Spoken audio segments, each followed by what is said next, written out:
Bonsoir à tout le monde.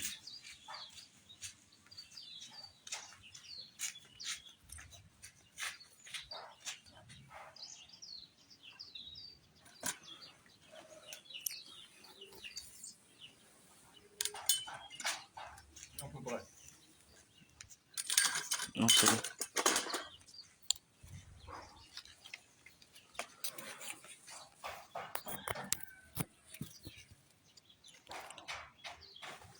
Bonsoir à tout le monde.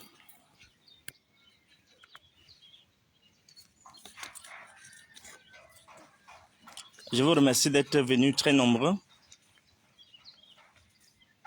Oui, il arrive, bonsoir. Général, bonsoir.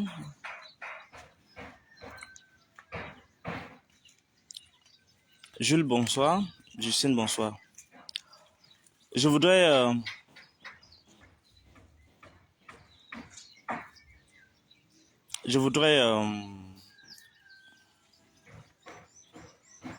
vous raconter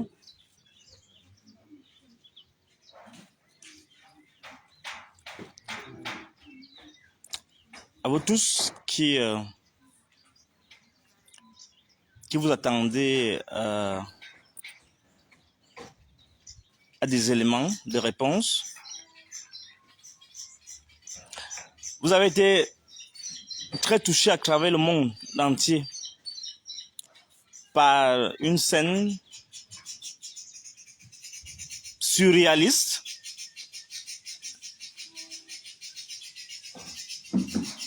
hier autour de 11 heures. Je sais que beaucoup parmi vous avaient été très choqués de voir ces images. Je remercie tous les journalistes qui m'ont sollicité depuis hier. Il y a des dizaines de journalistes qui m'ont sollicité, mais j'ai décidé de ne pas parler de ça. Parce que j'ai décidé de ne pas parler de ça dans les médias vraiment classiques. Parce que l'heure n'est pas au spectacle.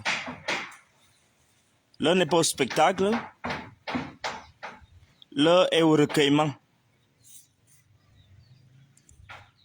L'heure n'est pas à l'agitation. L'heure est la concentration. L'heure n'est pas à m'as-tu vu. L'heure est à la réflexion. L'heure n'est pas à l'argument de la force.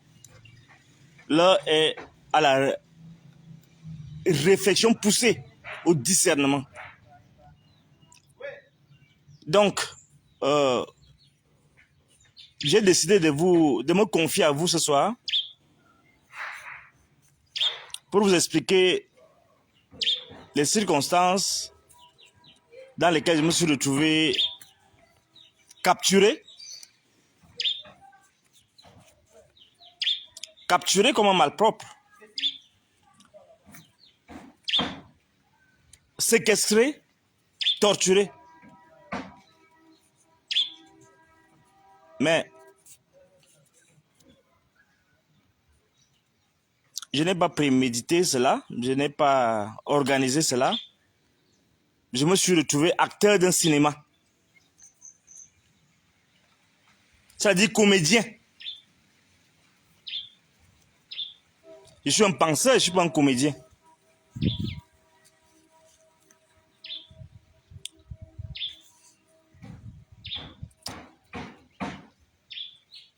Il est 11 heures donc, lorsque je me rends à un rendez-vous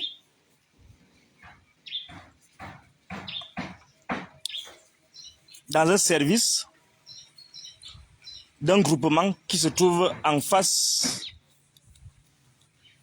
du CED.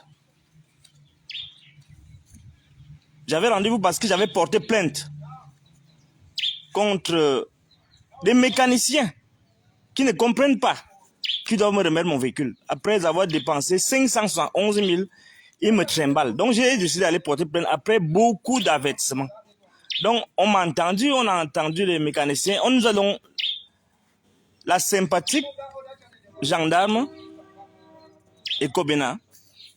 Très sympathique dame. Il y a encore quand même des gens en tenue qui sont sympas. Très agréable d'ailleurs.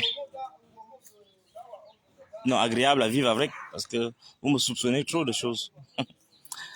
Donc alors, Madame Ekobena m'a convoqué, m'a invité à venir hier à 11 h pour discuter avec la partie adverse, pour qu'on trouve un arrangement. Donc, alors, j'attendais donc en bas, elle ne savait même pas elle-même de quoi il s'agissait. Je vous rappelle que j'ai déposé plainte dans cette unité qui est commandée par un colonel. Bon, c'est ce qu'on m'a dit, je ne savais même pas. Bon, et j'attendais donc qu'on me reçoive, qu'on nous reçoive, et j'étais assis, je n'imaginais rien. Et subitement, on m'a dit, c'est qui Nké Fridolin? J'ai levé la main spontanément, je me disais qu'elle est prête à me recevoir, alors qu'elle n'était pas informée.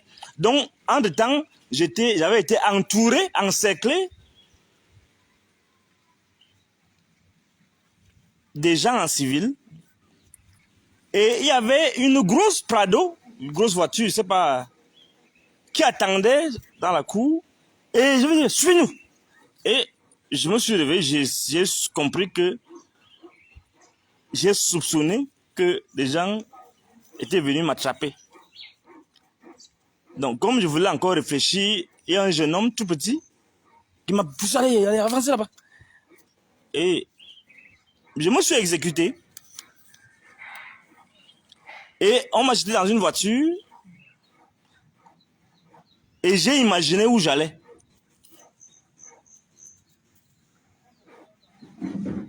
Et on a demandé si on avait le colis. J'ai entendu les échanges téléphoniques. Si ils ont le colis. Je suis un colis. Un penseur, un philosophe. La lumière devient un colis. Je suis arrivé quelque part. J'ai vu écrit C1000. Mais je ne suis pas sûr que c'était vraiment des hommes, des gens raisonnables qui étaient dedans là-bas.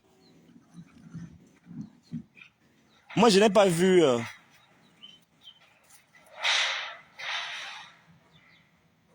des intelligences.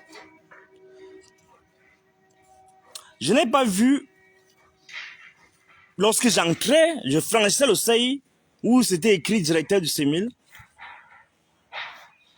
À l'intérieur, j'ai rencontré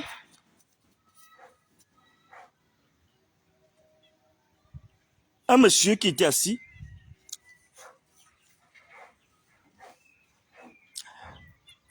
Et tout autour de moi, j'avais environ 8 personnes qui m'encadraient, qui me poussaient à aller avancer. Et je suis arrivé là-bas à l'intérieur. Le monsieur qui m'a accueilli, il ne s'est pas présenté. Et vous, c'est vous qui... Il a commencé directement les menaces. Il ne s'est pas présenté. Donc je ne suis pas sûr que j'ai rencontré un colonel. Parce que le colonel, c'est la finesse. Le colonel, c'est la dextérité, c'est la respectabilité. C'est une certaine élévation. C'est une certaine considération qu'on se donne. Moi, je n'ai pas rencontré le colonel là-bas. Parce que le colonel, pour moi, c'est une référence en termes éthiques, en termes de comportement, en termes de projection, en termes de sagesse. C'est-à-dire la sagesse, c'est la connaissance de l'homme et de ses devoirs, et de la façon de fonctionner.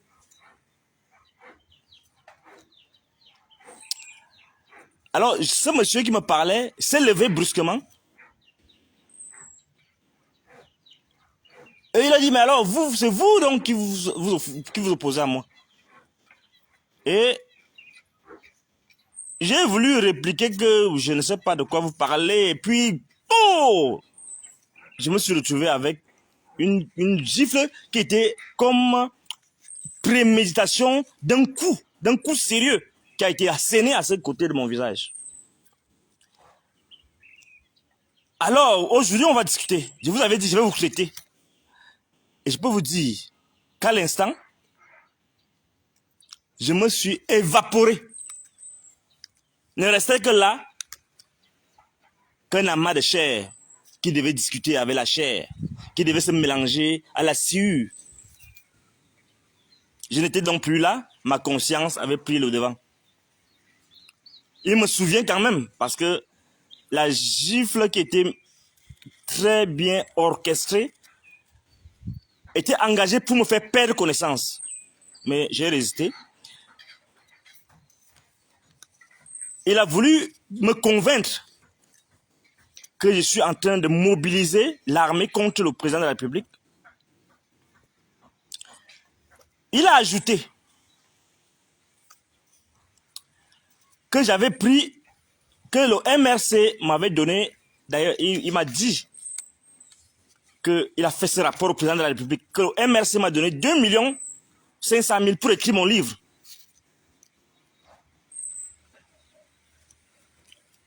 Il me souvient que j'entendais ça, mais ma conscience était déjà loin. Alors, ce soir, ce n'est pas pour me fâcher. C'est pour vous dire que ce pays va mal. Lorsque j'ai voulu donc lui dire que c'est pas vrai que le MRC, je suis pas membre du MRC, alors son garde du corps m'a brutalisé sauvagement. Il m'a asséné 2 grands coups et j'ai perdu connaissance presque. Et il m'a dit, alors moi je m'assois ici, tu vas faire le direct dans mon bureau. Allez, pousse là-bas à côté de l'image du président de la République. Je me suis exécuté. Ma chair s'est exécutée. J'étais déjà dans l'esprit. Et j'ai fait donc ce direct que vous avez vu hier. Malgré moi.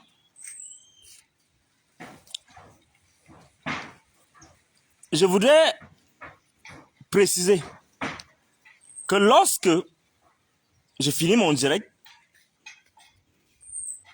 j'ai des violents maux de tête. Des très très violents maux de tête. Et je commence vraiment à avoir des vertiges terribles. Et je dois vous le dire, parce que s'il m'arrive quelque chose, il faut que vous sachiez. Ce souffle de la mort qui me parlait m'a donné un comprimé disant que c'est le Doliprane. Moi, j'ai bu parce que j'avais trop mal.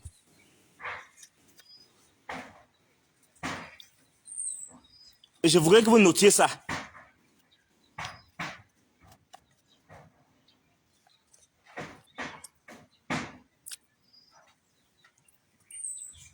Lorsqu'il m'a ordonné de m'asseoir, il a repris son fauteuil.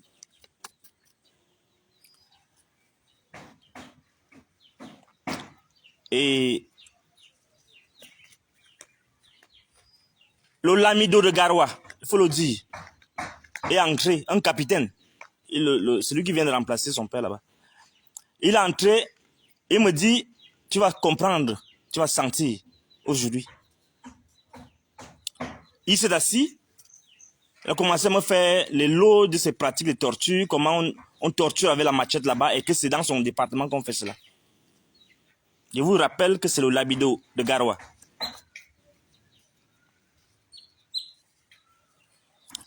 Il est capitaine, il est sous ses ordres, sous les ordres du diable. Donc, il s'est mis à vouloir m'expliquer pourquoi, quelle est son action en tant que sémile. Je ne sais pas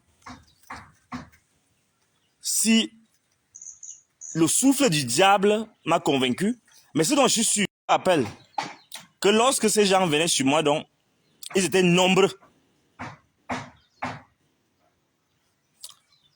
À un moment donc, ce lamido qui faisait la promotion de son département où on fait les gens avec la machette, a terminé son discours et l'autre a pris le devant, le grand diable, il a pris le devant et il s'est mis à m'expliquer les prérogatives de la sémile. Il m'a montré toutes les photos de ma maison Il m'a montré toutes mes balades. Il m'a montré tout un ensemble de choses que j'ai fait. Vous vous souvenez que l'autre jour, et ça vous devez aussi le savoir, j'avais dit qu'il y a des colonels qui font le business de la guerre. Il m'a expliqué certains éléments que je trouve immoraux. Je n'en dirai pas plus. C'est à sa hiérarchie qui le soutient de savoir que l'histoire va les juger. En réalité, il y avait trop de zèle, trop de suffisance, trop d'arrogance, trop de morgue. Il pouvait me tuer, rien n'allait lui arriver. Mais je peux lui dire à ce souffle du diable que Betty Assomo, le patron, peut lui dire de me tuer. Parce qu'il m'a dit qu'on devait discuter. Parce que j'avais pris sur moi d'organiser une rencontre avec Baïbek, avec Dieudonné Somba, pour qu'on aille discuter. Il devait m'appeler, mais je crois que c'est l'appel là qu'on m'a fait hier, où on venait me séquestrer, me capturer, comme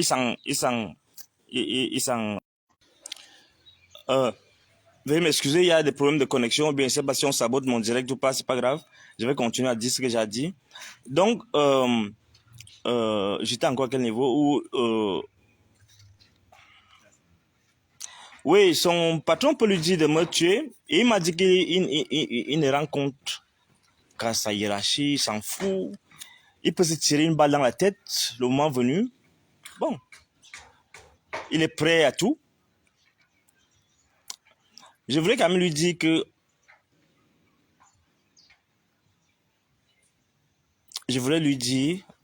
au souffle du diable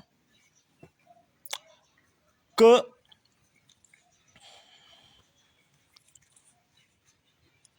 il n'aura pas la chance de se tirer une balle dans la tête. Il a touché à la liberté, il a touché à l'universalité, il a touché à la pensée. Et il ne va pas s'en sortir à si bon compte. Je peux lui dire qu'il ne va pas s'en sortir à si bon compte. Il m'a menacé, les autorités, le monde entier a suivi. Il m'a torturé hier, torture psychologique à dehors des coups que j'ai reçus. Mais l'histoire évolue. Je voulais vous raconter ça pour dire par la suite que j'ai suivi un interrogatoire de 11h30 environ jusqu'à 19h environ. J'ai été interrogé par 2 lieutenants et un adjudant-chef. Je dois dire ça pour l'histoire, je ne vais pas donner les noms de ces gens-là. Je sais qu'il y avait un lieutenant nordiste, un lieutenant Bassa et un lieutenant et l'adjudant Bassa. Donc il y avait 2 Bassa et un nordiste. En fait, je ne le dis pas, je voulais juste vous donner les détails pour que vous sachiez. Parce qu'ils parlaient en leur langue. Parfois, et c'est ça. Ils étaient quand même polis, je peux vous dire. Donc, il y a eu toutes sortes de questions sur mes activités. Ils ont pris mon téléphone. J'ai oublié de vous préciser que il m'a dit de faire le direct avec mon téléphone pour m'humilier, pour bafouer l'université. Et il était tout à fait jovial, hein, il s'en fout. En fait, je comprends, il a le pouvoir. En fait, j'avais l'impression qu'il est au-dessus même de sa propre hiérarchie direct. Même comme j'accuse Betty Assomo. Mais j'avais l'impression qu'il était au-dessus. Ça doit être une impression peut-être. Donc il m'a ordonné de faire le direct avec mon téléphone pour m'humilier. Il prétendait m'humilier, mais j'étais même plus là. Moi, je suis un esprit. Parce qu'un colonel, un général, c'est au niveau de la pensée. Ce n'est pas les petits trucs qui sont sur les épaules, non. Et la force brute, non. Donc, ils m'ont posé un tas de questions sur mes agissements. Je ne vais pas rentrer dans le détail. Mais il y a une question qui m'a été posée, que j'ai remarqué. À un moment, ils disent que, mais vous savez qu'on vous accuse, d'ailleurs, par l'instant, ils m'ont lu le code militaire. Ils m'ont dit que je peux être accusé d'organiser la rébellion, l'insurrection, le terrorisme, un ensemble de choses. Mais je me suis rendu compte que même mes enquêteurs ne comprenaient même pas le sens des mots. Ils n'étaient même pas outillés en termes de philosophie. Je ne comprends même pas qu'on puisse m'amener des enquêteurs qui ne comprennent même pas qui ne peuvent pas penser, parce que quand ils parlaient parfois, ils ne comprenaient même pas. Je leur ai expliqué par exemple que quand je dis les colonels forts font des coups d'État, ils ne s'acharnent et les colonels forts font les coups d'État et ils embrouillent le peuple. Ils ne font pas à la recherche des philosophes pour les menacer. Et là, tout de suite, ils ne savent pas, la notion de nuance. Ils disent que leur affaire, c'est le A plus B. Mais ce n'est pas leur faute, parce qu'ils doivent être recyclés. On interroge quelqu'un en fonction de son niveau. Il fallait donc que je leur explique les principes de la philosophie. Ça me prenait beaucoup de temps. Et je n'aime pas manger toute la journée. Heureusement, moi, la nourriture, ce n'est pas mon affaire. Madame même le sait. Et ça me faisait rire intérieurement. Mais j'étais content quand même, je leur donnais des petites leçons de philosophie, comment interpréter un texte, comment voir et savoir c'est quoi, jusqu'où c'est une provocation philosophique, jusqu'où c'est une... ils ne comprenaient pas. Ils prenaient tout dans le sens du poil. Et je leur ai dit, textuellement ceci, il ne faut pas prendre certaines expressions dans le sens du poil, mais à rebrousse-poil. Donc, c'était quand même sympa. Je crois que c'est les 3 seules personnes que je peux considérer comme des êtres humains avec qui j'ai discuté hier. Le grand diable, bon, vraiment, moi je crois que c'est un amas d'instinct grégaire.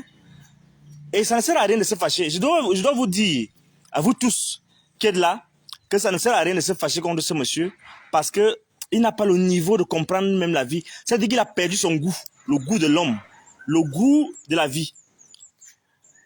Voilà, je vous raconte un peu, pour moi, considérer que c'est un fait divers. Et je m'en remets à la hiérarchie, à sa hiérarchie, surtout au président de la République, pour qu'il décide. Donc, pour moi, ce n'est pas ça qu'on doit retenir. On doit retenir l'importance de résoudre le problème de la crise que nous avons, la guerre où les gens, mes petits frères, mes soeurs meurent égorgés, ainsi de suite, ainsi de suite. Démembrés. Pour moi, ça me touche plus que ce que peut subir. Et ce que je ne comprends pas, c'est que leur obsession à comprendre l'intérêt. Pourquoi j'ai fait ça? Ils ne réussissaient pas à comprendre que j'ai fait ça pour rien. Pour les générations à venir. Donc, il savait qu'il avait dit au président de la République, il m'a dit, j'ai dit au président de la République, je vais t'arrêter parce que tu as pris 2 500 000 du MRC. Je lui ai dit que je n'ai pas pris 2 millions. Qui m'a donné l'argent? Moi, je prends l'argent des personnes. Je n'ai même pas besoin d'argent. Je vis, je demande. Je demande seulement que les choses évoluent. Je ne demande pas l'argent aux gens. Et je peux vous dire officiellement que Maurice Kamto m'a donné 300 000. J'ai sollicité le ministre Ndong, il ne m'a pas donné de l'argent. Pour le livre que je sorte mes livres. J'ai beaucoup de livres qui sont déjà écrits, que je suis en train je dois avoir, si l'université ne peut pas m'aider, je vais encore, je dois solliciter les âmes de bonne volonté. Mais le MRC, je n'ai rien à voir avec le MRC. Je ne me justifie pas. Je peux être membre du MRC. C'est comme lorsqu'on me pousse par force à me tenir à côté du portrait du président de la République pour parler. Il s'imaginait que peut-être j'aurais peur. Non, j'ai pas peur. Moi, je sais ce qui va arriver. Je sais, il me l'a dit hier, il va me tuer, il va me torturer, je sais.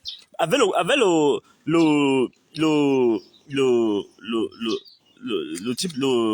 lamido de Garoua, ils m'ont dit. Mais je sais. Mais sachez que Dieu existe. Il y a une justice immanente. Et je voulais dire donc à cela, il ne faut pas parler quand je parle. Je voulais leur dire à la réponse à la question qu'ils m'ont posée. À un moment, ils disent donc que je peux être accusé de détourner, de faire révolter les soldats. Et qu'est-ce que je réponds à cela? Je leur ai dit, si j'ai réussi à démobiliser les soldats, ça veut dire que je suis plus fort que tous les colonels, tous les généraux. C'est-à-dire que je suis président de la République. Parce que le président de la République, dans mon entendement, il est le super général. Alors ils m'ont posé la question, aspires-tu à être président de la République? Je leur ai dit, sans réfléchir, j'en ai les compétences. On a donc duré, ça a duré jusqu'à 20 h. Excusez-moi, j'ai un peu le mot de tête, j'ai même des problèmes là. Après donc ça, je suis revenu à son bureau et il m'a dit qu'il avait promis qu'il va me traiter et il le fera. Il a déjà fait. Et c'est le dernier avertissement. Il a dit c'est le dernier avertissement.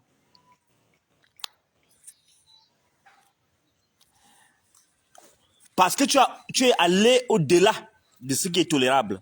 Tu as osé dire que tu es commander in chief. Mais je lui ai posé la question tout de suite à cet esprit malveillant que vous croyez que je ne peux pas aspirer à être commandeur in chief et vous commandez à votre troupe. Non, bien sûr, vous pouvez. Alors, je vous dis, si vous organisez vos faux coups d'État, vous voulez organiser là. Ce n'est pas de manière...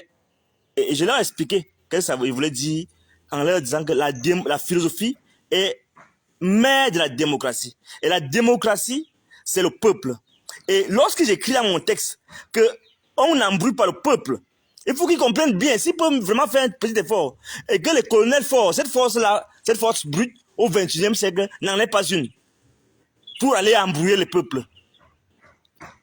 Donc, s'ils organisent le coup d'État pour dire que j'ai dit que je suis commandeur en chef, parce que lorsqu'on m'entendait, l'enquêteur est venu avec une affaire sur WhatsApp pour dire que voilà, je suis en train d'organiser les insurrections. Voilà les militaires qui ont donné 45 jours au président de la République. Je me suis mis à rire. Donc, ça veut dire vraiment, je suis fort. Ça veut dire que vous ne tenez pas vos troupes.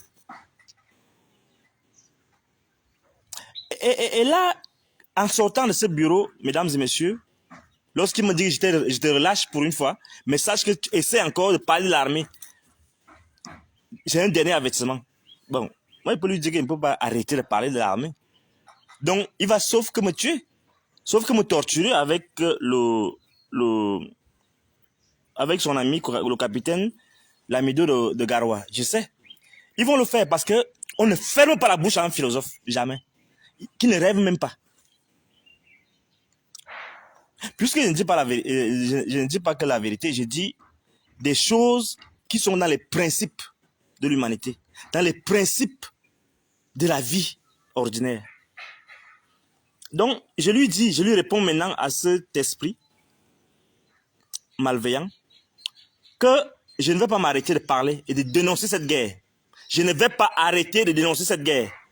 Et je dis aux Camerounais, aux Camerounaises, à tout le monde entier, que ce qui va arriver va arriver. On ne peut pas accepter que certains se tuent,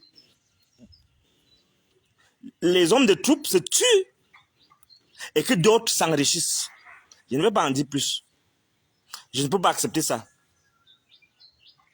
Et l'autre chose, on ne peut pas prétendre qu'on défend le président de la République plus que tous les Camerounais et qu'on est tous obligés de l'aimer. C'est un serviteur. Il est à notre service. Donc, je suis allé à l'hôpital. J'ai eu une séance de travail avec mon avocat. Je suis allé à l'hôpital, j'ai fait le scanner. On m'a donné 10 jours de repos et je ne serai pas vendredi parce qu'ils ont constaté qu'il y a des lésions à l'intérieur. Là, il faut que je prenne. J'ai acheté des colis, des antibiotiques pour les yeux. Et donc, parce que là, j'ai des problèmes pour voir, ça fait trop mal. Et là, on a l'ophtalmologue. J'ai oublié. Lorsque j'étais torturé dans son bureau, comme il a paniqué, il a vu que j'avais déjà en train de perdre presque mes esprits. Le mauvais esprit a fait venir un médecin, un militaire. Il m'a consulté, je crois qu'il m'a donné le carnet. Et c'est le médecin là qui m'a prescrit dans les remèdes dans son bureau. Et j'ai sorti mon argent pour aller acheter. Parce que il fallait absolument que je boive, j'avais trop mal. Donc, je voulais dire quelque chose avant de parler au chef. Je voulais vous confier quelque chose, mes sentiments. Je vous dis que je ne suis pas en colère contre le diable, le grand diable. Parce que je n'ai pas vu un colonel. Moi, je n'ai pas vu un colonel là-bas.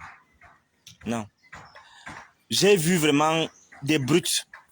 Des brutes, c'est-à-dire des gens qui n'ont même aucune solution. À preuve, à un moment, quand j'ai repris mes esprits et que le lamido était sorti et que ces gorilles étaient toujours là, amassés là, j'ai dit, monsieur, est-ce que je peux vous parler, vous à moi? Pourquoi il faut toujours que vous soyez accompagnés comme... Pourquoi on ne peut pas discuter? Vous avez dit qu'on devait discuter, pourquoi on ne peut pas parler? Je lui ai posé, il a ordonné que les gens sortent. Je lui ai demandé la solution à la crise, à la guerre que nous avons. Nous avons une guerre. Pourquoi vous laissez les gens mourir? Et je lui ai dit,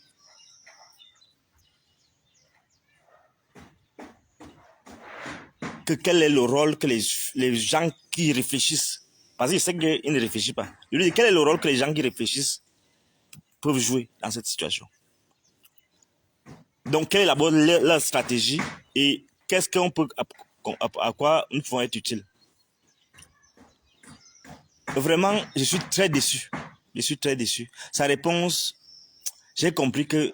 Parce que quand il me répondait, je regardais l'image de Paul Biya qui était sur sa tête. Je regardais, je disais, mais on dit que Paul Biya est un homme bon. Et il s'est coquine avec des gens comme ça. Parce que quand il me répondait, j'écoutais sa réponse. J'analysais, je disais, voilà, voilà quelque chose. Je ne vais pas vous dire, mais regardez, ça c'est une stratégie, ça. Et Paul Biya a déclaré la guerre avec des gens comme ça. Déclare quand même la guerre avec des gens qui peuvent même te donner des bonnes stratégies. Ça, c'est une stratégie, ça, là. Je ne dirais pas ça ici, parce qu'on va dire que j'ai déclaré. Mais c'est pas ça. C'est pas ça. Donc, je vous dis que nous sommes en danger grave. Ne parlez-vous même pas de moi, parce que le pays est en danger avec des gens comme ça. Je ne sais pas comment Biya, on dit qu'il est un homme bon. On dit que il est un homme, il a fait la philo. Et je voyais souvent, j'ai vu dans les réseaux WhatsApp, il avait de bonnes notes en philo. Peut-être même la première note. Et il accepte qu'on bafoue la pensée à ce niveau-là. Il dit que il est ami fidèle de certaines personnes. Des gens qui sont honnêtes comme nous. Et il s'acoquine avec des complices comme cela. Parce que, n'oubliez pas, Voltaire avait dit que les gens vertueux ont des amis. C'est les méchants qui ont des complices. Donc, je me suis posé cette question en regardant l'image de Biya et le type qui était assis sous sa photo. J'ai dit, ce type, soit il a complètement perdu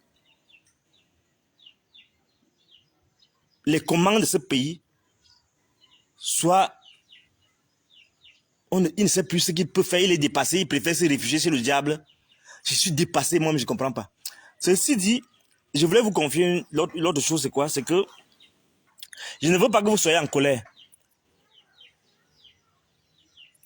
Mais je veux que vous compreniez que j'ai besoin de votre aide. On doit continuer à éduquer les populations.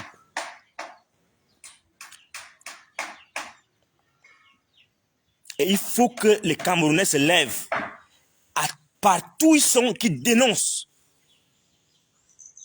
Partout où vous êtes, vous devez dénoncer. Parce que c'est par ces petits actes. Je suis sur la file. Les gens viennent, ils passent parce qu'il est commandant, il est, je ne sais pas quoi. Je dis non, monsieur, vous devez vous aligner. Je suis au passage clouté. Quelqu'un veut passer. Si vous êtes au feu rouge, vous vous arrêtez, vous devez dire aux autres de vous arrêter, de s'arrêter. Vous devez signaler. Vous devez toujours amener les autres. Et que lorsque quelqu'un passe comme ça, vous devez clignoter. Vous devez tout faire pour que les gens ça rime aux choses. Je vois là la présidente de la République, il y a le passage clouté. Les gens ne le savent même pas. Et c'est comme ça qu'on tue les enfants de tuer. Parce que quand quelqu'un est arrêté et que toi tu viens passer à côté et tu renverses sur les enfants de tuer, je veux que les gens comprennent que nous sommes en difficulté. Et je ne veux pas m'en prendre à tous ceux qui sont enthousiasmés de mon arrestation et de ma séquestration et de mes malheurs. Mais je vous dis que moi je souffre tout ça, c'est un choix. Et j'assume.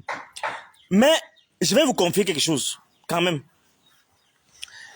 Je peux vous dire ce soir que ce n'est pas mon arrestation et ma torture qui m'ont fait le plus de mal. Ce qui m'a fait le plus de mal, c'est que quand on m'entendait sur procès verbal, on m'a apporté parce qu'ils avaient bloqué mon téléphone.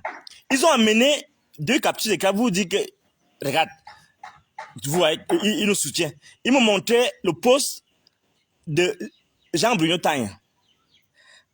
Il disait que Jean-Bruno Tang soutient, vous voyez au niveau de la compréhension des enquêteurs, il disait que Jean-Bruno Tang soutient l'armée, avec soutient la CEMIL dans ses mauvais traitements, dans son traitement inhumain. Je leur ai dit non, lisez bien le message de Bruno Tang. Bruno Tang dit que ce n'est pas normal, le pays ne vous appartient pas.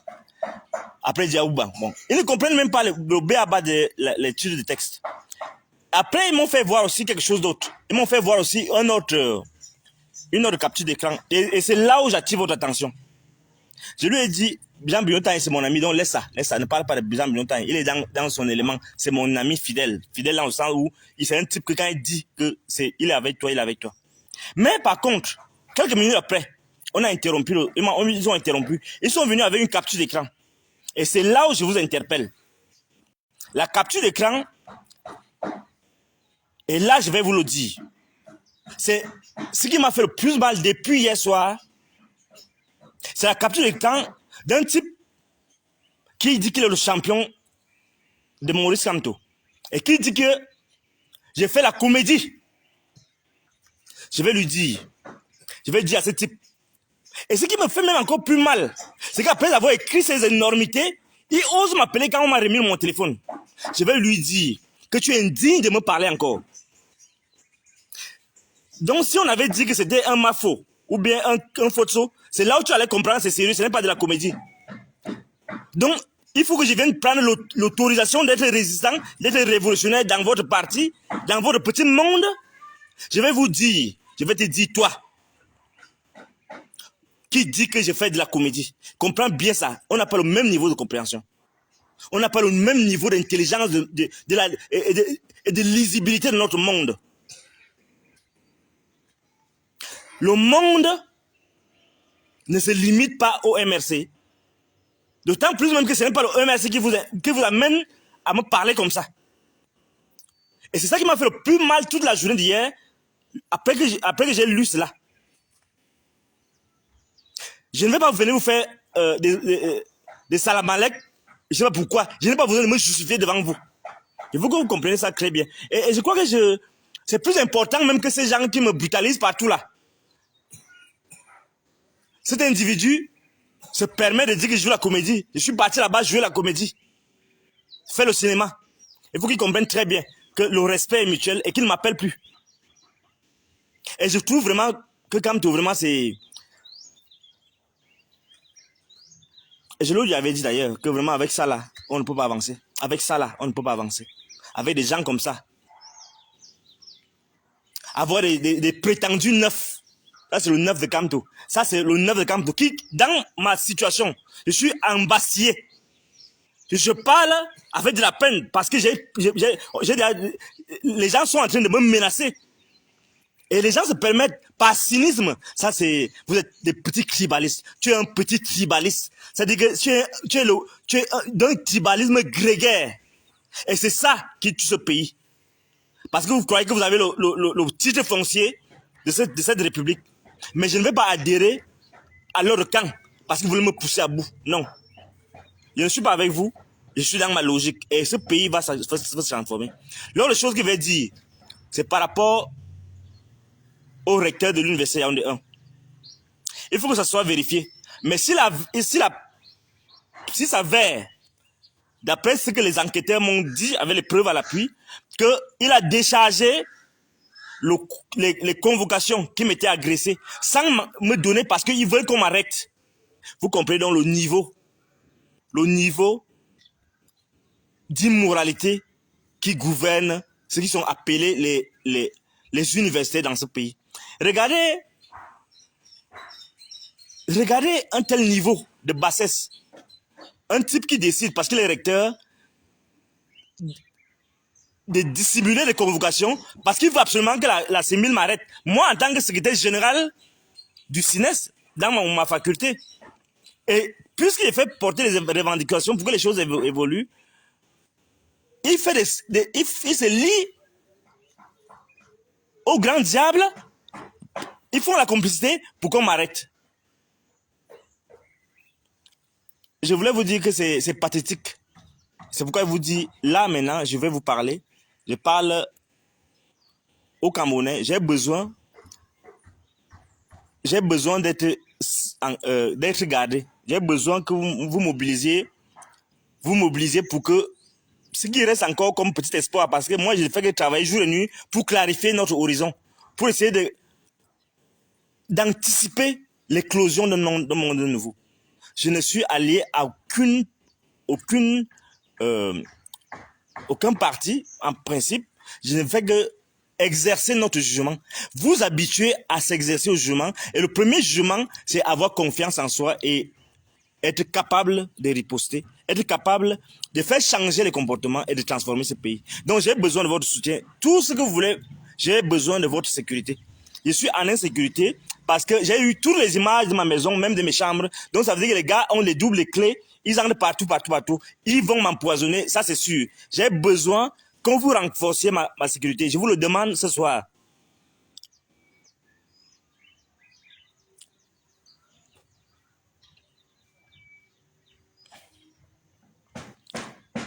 Je demande ce soir que je sois protégé.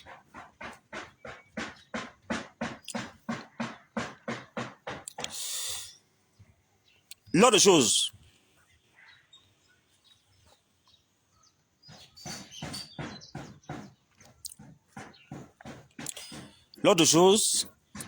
quand je le dis, c'est pas parce que je suis tellement important, c'est parce qu'on a encore beaucoup de travail à faire.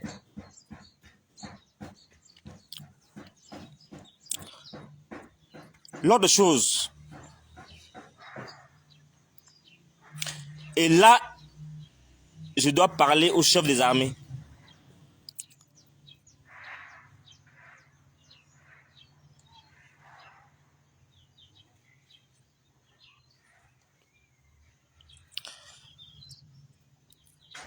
Vous ne pouvez pas faire cette guerre avec les gens comme cela. Parce qu'ils vont vous amener toujours à des actions qui frusquent les gens. À preuve, je suis resté dans son bureau.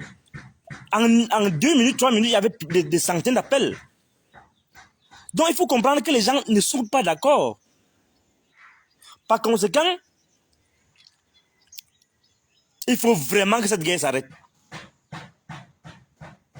Il faut que cette guerre s'arrête.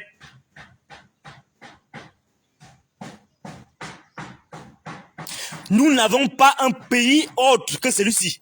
On ne peut pas dire qu'on a donné un mandat à un type pour organiser ces massacres-là.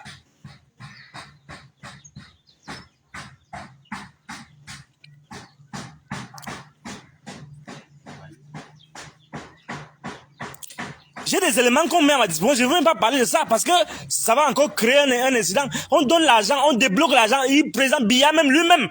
Il débloque des milliards. J'ai le chiffre pour qu'on achète les blindés. Et l'argent disparaît comme ça. J'ai des éléments, des preuves.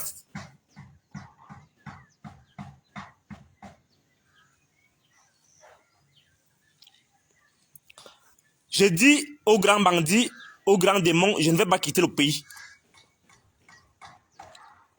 Et j'ai dit, si ça vous dépasse, je suis capable de prendre les choses en main. Je suis capable. Ou bien vous organisez les élections anticipées, les élections présidentielles anticipées, on prend les choses en main. Si vous voulez que je vous dise dans le fond de ma pensée. Et j'aviserai le moment venu, si je suis candidat ou pas. Je crois que j'en ai terminé pour aujourd'hui. Et j'ai dit au président de la République, c'est mon dernier mot. Je suis prêt jusqu'au sacrifice ultime. Mais il va répondre ça devant les générations qui arrivent. Je vous remercie et j'attends vraiment votre soutien multiforme. Je vous dis encore, pas question de vous en prendre aux gens pour le moment. Gardez la foi et on va avancer.